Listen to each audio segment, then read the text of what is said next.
आज है 30 मार्च। चलिए आज की करंट अफेयर पर बात कर लेते हैं, लेकिन उससे पहले जान लीजिए कि अगर आपको इस लेक्चर की पीडीएफ चाहिए, अगर इसकी पीडीएफ चाहिए और संडे को आपको लाइव टेस्ट देना हो जिसमें रैंकिंग भी हम निर्धारित करते हैं कि किसकी क्या रैंकिंग आई है, तो आप टेलीग्राम को ज्वाइन कीजिए। इस वीडियो के कमेंट सेक्शन में और यूट्यूब के डिस्क्रिप्शन में दोनों जगहों पर आपको टेलीग्राम की लिंक मिल जाएगी, ज्वाइन कीजिए। ओके। तो आज का जो पहला प्रश्न है वो ये है कि निम्नलिखित में से कौन सा देश समलैंगिक विवाह को मान्यता देने वाला पहला पहला दक्षिण पूर्व एशियाई देश बनने जा रहा है। ऑप्शन ए है कंबोडिया, ऑप्शन बी है थाईलैंड, ऑप्शन सी है लाओस और ऑप्शन डी है ब्रुनेई। इसका जो सही उत्तर है वो है बी यानी कि थाईलैंड। देख लीजिए एक बार। निचले सदन में समलैंगिक विवाह को, थाईलैंड के निचले सदन में समलैंगिक विवाह को मान्यता देने वाला विधेयक पारित होने के बाद थाईलैंड ने विवाह समानता की दिशा में एक ऐतिहासिक कदम उठाया है। ठीक है। इसके बाद थाईलैंड समलैंगिक संघों को मान्यता देने वाला एकमात्र दक्षिण पूर्व एशियाई देश बन जाएगा। ये चीज़ आपको याद रखनी है। ठीक है। थाईलैंड के बारे में अगर देखें तो थाईलैंड जिसका प्राचीन नाम क्या था, श्याम देश था, और जिसको श्याम भी कहते थे। इसकी राजधानी बैंकॉक है और करेंसी की बात की जाए तो थाई बात इसकी करेंसी है यानी कि THB। ठीक है। ठीक है। इंडिया से देखिए इसकी लोकेशन अगर देखना चाहे तो बांग्लादेश है, बांग्लादेश के बाद में ये म्यांमार है और म्यांमार से ही सीमा साझा करने वाला देश थाईलैंड है। ठीक है। अब अगला प्रश्न देख लीजिए। अगला प्रश्न कह रहा है कि टीबी मरीजों के लिए निक्षय पोषण योजना हाल ही में चर्चा का विषय बनी रही है। निम्नलिखित में से बताएं, भारत सरकार द्वारा निक्षय पोषण योजना किस वर्ष प्रारंभ की गई थी। ऑप्शन ए है 2016, बी है 2018, सी है 2020 और डी है 2022। तो इसका जो सही उत्तर है वो है बी यानी कि 2018। देख लीजिए एक बार। निक्षय पोषण योजना भारत सरकार का एक कार्यक्रम है जो तपेदिक यानी कि टीबी रोगियों को उपचार के दौरान उनकी पोषण संबंधी आवश्यकताओं के लिए वित्तीय सहायता प्रदान करता है। यानी कि जब टीबी मरीज का इलाज चल रहा होगा ना, तो इलाज के दौरान उसको न्यूट्रिशन वैल्यू की पूर्ति की जा सके, इसके लिए उसको 500 रुपये मंथली एक भत्ते के तौर पर दिया जाता है, जिससे वो पौष्टिक आहार का इंटेक ले सके। ठीक है। यह योजना स्वास्थ्य और परिवार कल्याण मंत्रालय के अंतर्गत आती है। ये मंत्रालय भी याद रखना है आपको। यह योजना 2018 में शुरू की गई थी। ठीक है।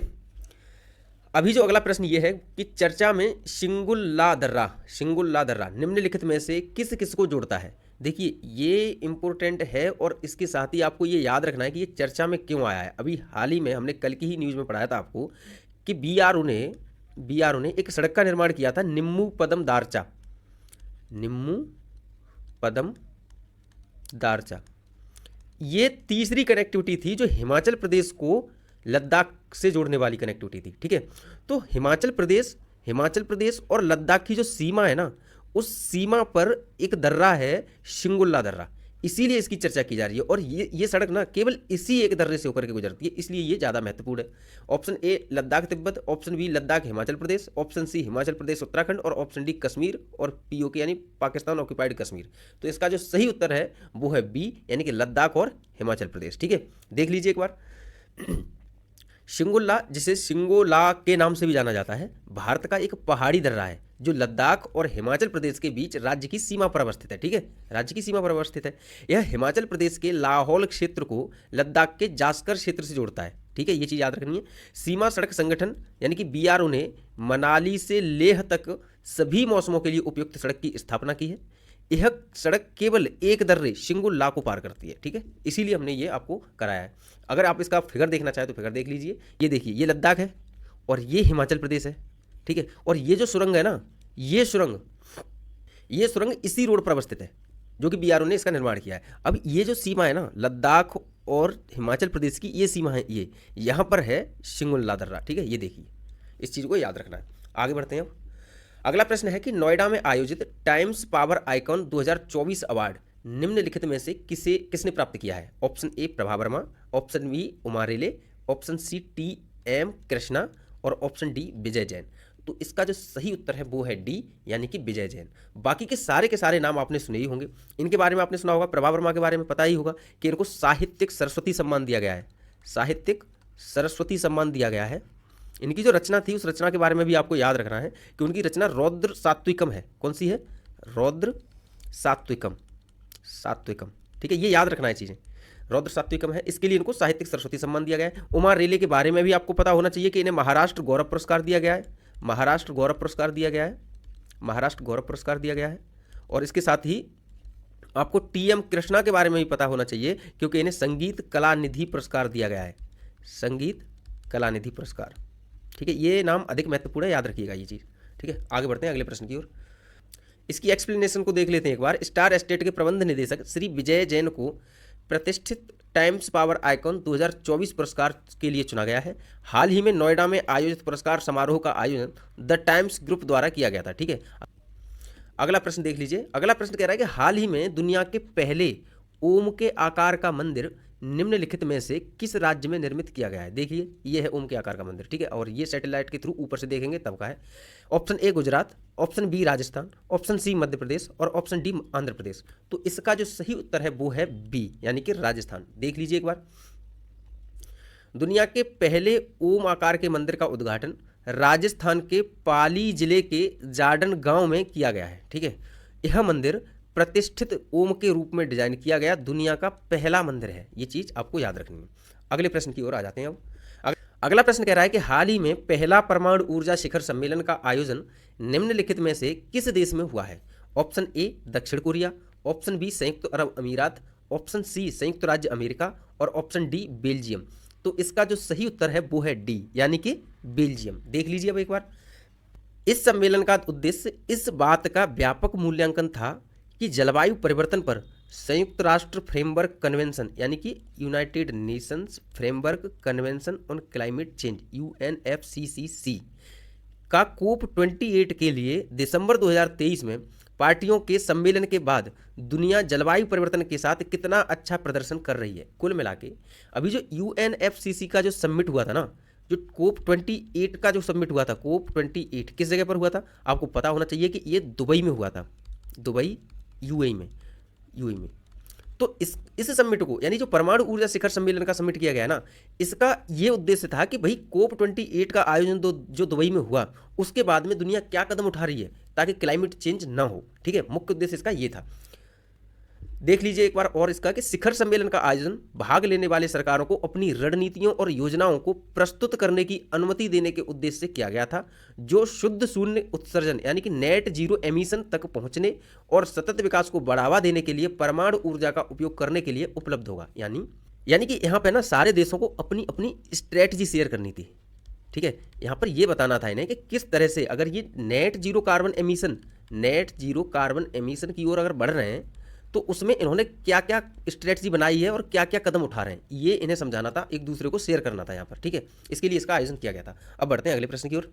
अगला प्रश्न कह रहा है कि हाल ही में नियंत्रक एवं महालेखा परीक्षक यानी कि CAG द्वारा क्षिप्रा नदी के, ये शरण लिखा है लेकिन होगा क्या, शरण पर एक अंकेक्षण जारी किया गया है। निम्नलिखित में से बताएं क्षिप्रा नदी किस नदी की सहायक नदी है। Option A Betwa, option B Yamuna, option C Chambal और ऑप्शन डी लूनी। तो इसका जो सही उत्तर है वो है सी, यानी कि चंबल। ठीक है, देखिए एक बार। जो क्षिप्रा नदी है ना, इसका जो उद्गम होता है वो विंध्य पर्वतमाला से होता है। ठीक है, विंध्य पर्वतमाला से होता है, ये चीज़ याद रखनी है। देख लीजिए अब एक बार। क्षिप्रा मध्य प्रदेश में चंबल नदी की सहायक नदी है जो मालवा पठार से होकर प्रवाहित होती है। इसका उद्गम विंध्य पर्वतमाला में काकरी टेकड़ी नामक पहाड़ी से होता है, जो धार के उत्तर में और उज्जैन के पास स्थित है। प्रमुख सहायक नदियां खान और गंभीर हैं। अब देखिए, जो महत्वपूर्ण चीज़ है उसको नोट कीजिए। ये जो लिखा है ना मालवा पठार, ये मालवा पठार किन किन राज्यों में है, किन किन राज्यों में है, ये चीज़ आपको कमेंट सेक्शन में बतानी है। ठीक है, एक तो आज का जो क्वेश्चन होगा, क्वेश्चन ऑफ द डे, वो बताना है, और इसके अलावा जो मालवा का पठार किन किन राज्यों में है ये भी आपको शेयर करना है। ठीक है, देख लीजिए अब एक बार क्षिप्रा नदी को। ये क्षिप्रा नदी है और ये है चंबल नदी। ठीक है, और ये यमुना है।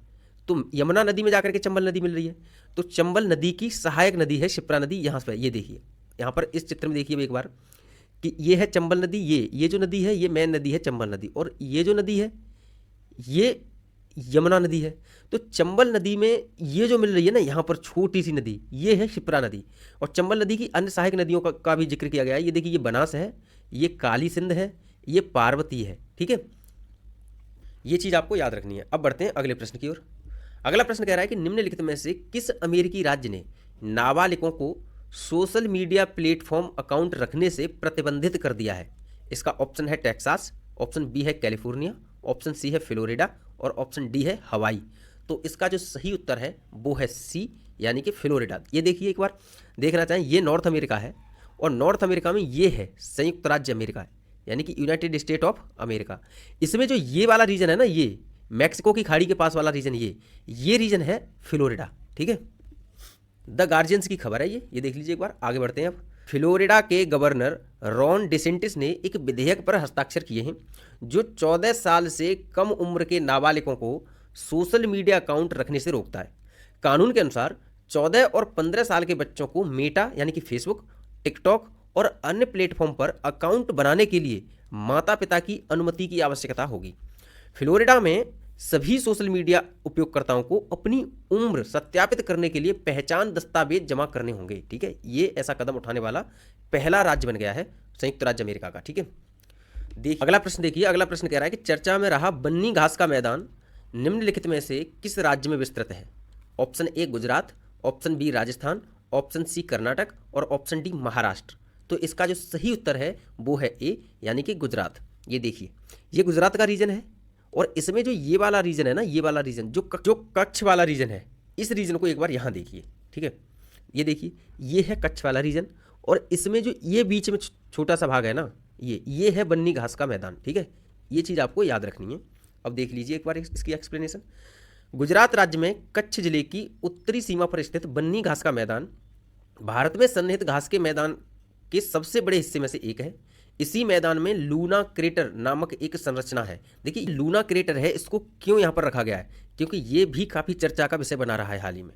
तो इसको देख लीजिए एक बार कि इस मैदान में लूना क्रेटर नामक एक संरचना है जिसका निर्माण लौह धातु युक्त एक विशाल पिंड के पृथ्वी पर टकराने से हुआ था। ठीक है, ये चीज़ आपको याद रखनी है। अब एक बार देखना चाहें तो देखिए लूना क्रेटर एक इम्पैक्ट क्रेटर का उदाहरण है। तो इम्पैक्ट क्रेटर क्या होता है?